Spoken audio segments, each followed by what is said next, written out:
This is David Rovics with a song for today. One songwriter's take on the history of the world, one song at a time. Available wherever you get your podcasts. During the course of the Second World War, about 1 out of every 4 Poles were killed, including the overwhelming majority of the country's Jewish population. The Jews of Poland had been forced into urban ghettos, from which they were being loaded onto trains, sent to death camps, and killed en masse in gas chambers. By April 1943, only 60,000 Jews were left in the ghetto, a fraction of the original population. Most rebellions in history are driven by all kinds of desperate circumstances, but they are also driven by some kind of optimism, some kind of hope for the rebellion in question to accomplish something that might result in things improving for the community. The Warsaw Ghetto Uprising was a rare exception to this rule. It began on April 19, 1943, and lasted for 4 weeks. By the end of it, the entire ghetto was in smoldering ruins, having been laid to waste by fire in the end, the final tactic on the part of the Nazis to defeat the rebellion. The rebels, calling themselves the Jewish Fighting Organization, had no food and only a handful of guns, but they managed to kill dozens of Nazis and twice breached the ghetto walls. Rebels referred to each other as the Walking Dead. All expected to die imminently, but they wanted to make as much of an impact as they could before dying, having realized that most everyone being loaded onto those trains was being sent to certain death. First they occupied our country, then they spread their vicious lies.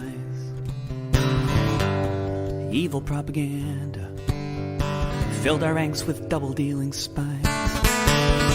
They cordoned off a reservation, built a wall all around it, drove us all into this ghetto, and our city'd never be as the Nazis found.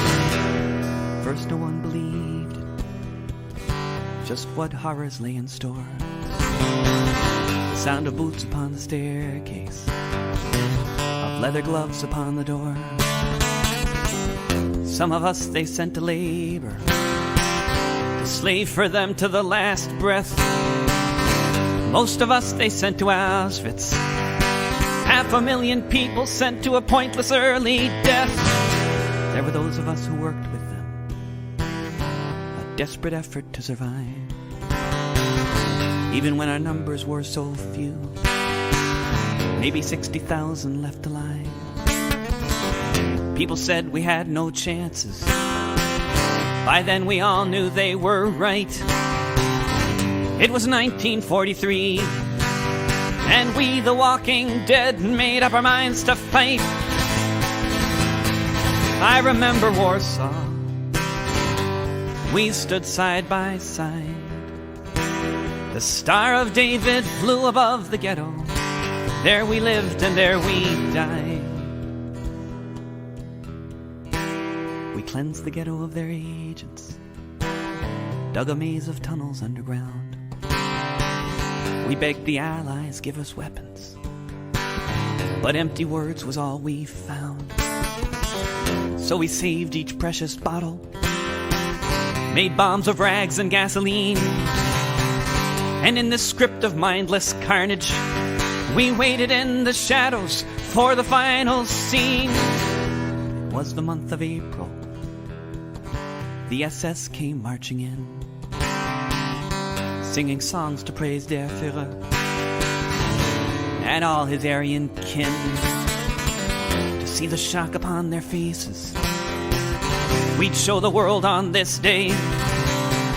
We'd not go like sheep off to the slaughter. With the last blood running through our hearts, we'd make the devils pay. I remember Warsaw. We stood side by side. The Star of David flew above the ghetto. There we lived and there we died.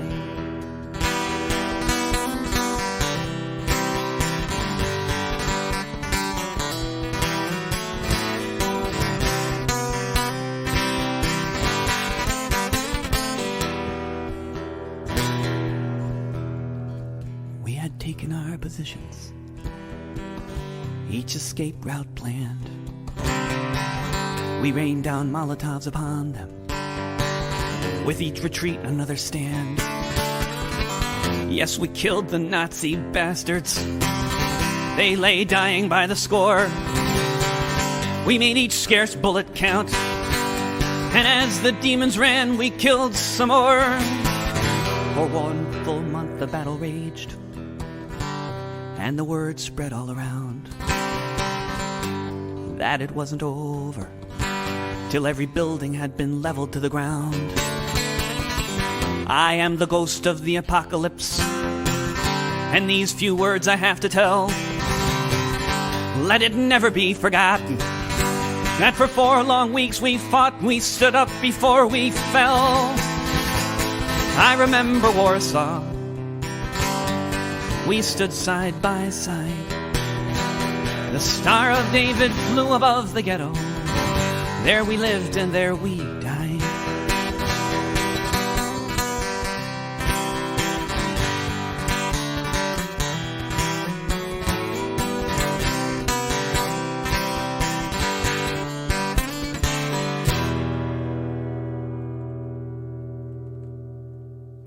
This has been a Song for Today from David Rovics, making popular education popular again.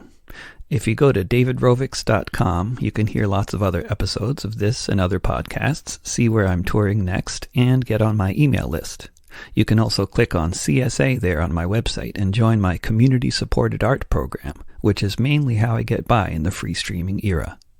I hope to see you sometime soon again here on the internet or on the road and hopefully in the streets.